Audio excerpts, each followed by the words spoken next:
जय श्री कृष्णा। नमस्कार दोस्तों, स्वागत है आप सभी का हमारे यूट्यूब चैनल में। आइए आज आप सब सुनेंगे जिउतिया व्रत की कथा।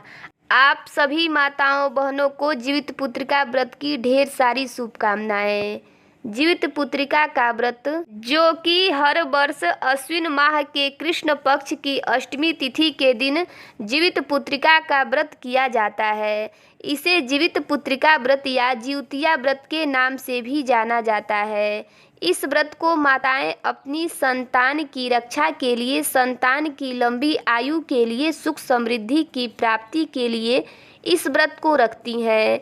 जीवित पुत्रिका का व्रत जो कि बड़ा ही कठिन माना जाता है। यह व्रत जिस प्रकार से छठ के व्रत में 3 दिनों तक व्रत के नियम का पालन करना पड़ता है, उसी प्रकार से जीवित पुत्रिका के व्रत में भी 3 दिनों तक नियम का पालन करना पड़ता है। जीवित पुत्रिका के व्रत में सप्तमी तिथि के दिन नहाए खाए, अष्टमी तिथि के दिन व्रत और फिर नवमी तिथि के दिन इस व्रत का पारण किया जाता है।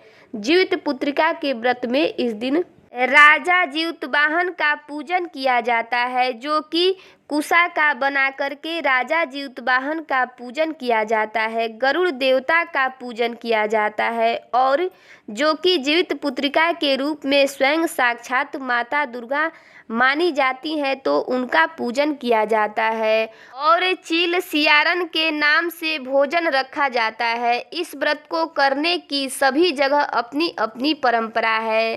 सभी अपने परंपराओं के अनुसार इस व्रत को मानते हैं। तो चलिए सुनते हैं जिउतिया जीवित पुत्रिका व्रत की कथा। नर्मदा नदी के तट के पास एक कंचनवटी नाम का नगर था, जो कि काफी प्रसिद्ध नगर था। उस कंचनवटी नगर का राजा मलय केतु था, जो उस नगर पर अपना राज चलाता था। नदी के बगल में एक मरुस्थल वाली भूमि थी। उस मरुस्थल भूमि को लोग बालूहाटा कहते थे। वहाँ पर एक बहुत बड़ा विशाल सा पाकड़ का पेड़ था और उस पेड़ पे एक चील रहती थी, जहाँ पर वह अपना रैन बसेरा करती थी। पेड़ के नीचे एक गुफा था, जिसमें एक सियारिन रहती थी। सियारिन एवं चील दोनों में काफी घनिष्ठ मित्रता थी। दोनों एक दूसरे को बहन कहते थे। चील एवं सियारिन ने एक दिन महिलाओं को नदी के तट पर व्रत करते हुए देखा। तब सियारिन चील से बोली, बहन जाओ और जाकर पता करो कि ये महिलाएं कौन सा व्रत कर रही हैं। चील गई और पता की और महिलाओं से पूछी कि आप कौन सा व्रत कर रही हो।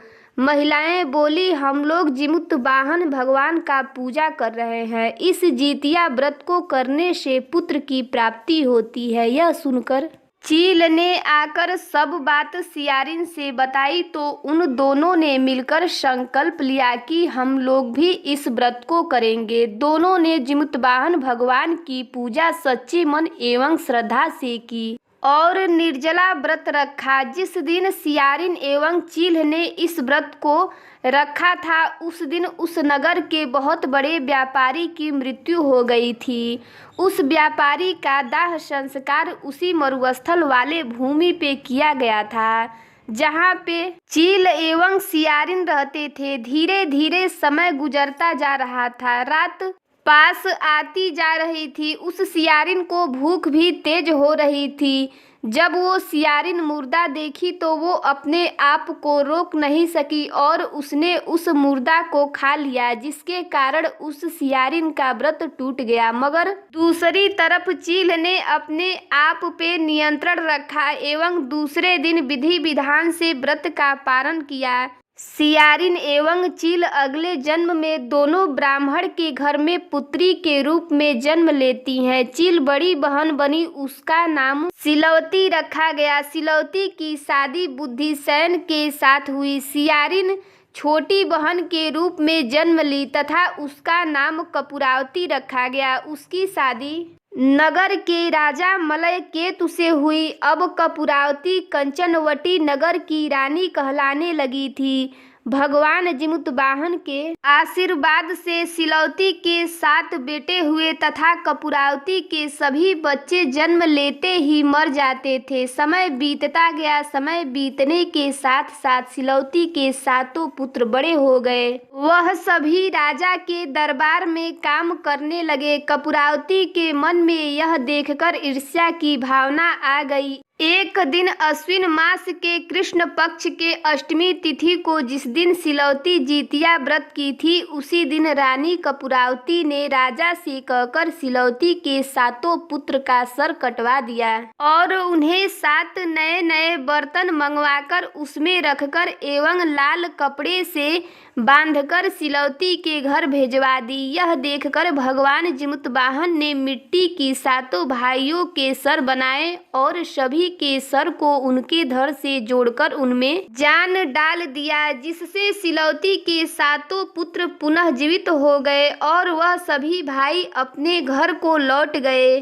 जो कटे हुए सिर रानी ने भेजे थे वह सभी फल फूल बन गए। वहीं दूसरी तरफ रानी कपूरावती बुद्धिसेन के घर से पुत्रों के मृत्यु का समाचार सुनने के लिए बहुत व्याकुल थी। जब बहुत देर तक कोई खबर नहीं आया तो रानी कपूरावती स्वयं ही बड़ी बहन के घर चली गई। वहां सबको जिंदा देखकर वो बेहोश हो गई और गिर पड़ी। जब होश आया तब वो सारी बात अपनी बड़ी बहन सिलौती को बताई। अब उसे अपने किए पे बहुत पछतावा आ रहा था। भगवान जिमुतवाहन की कृपा से सिलौती को पूर्व जन्म की बातें याद आ गई।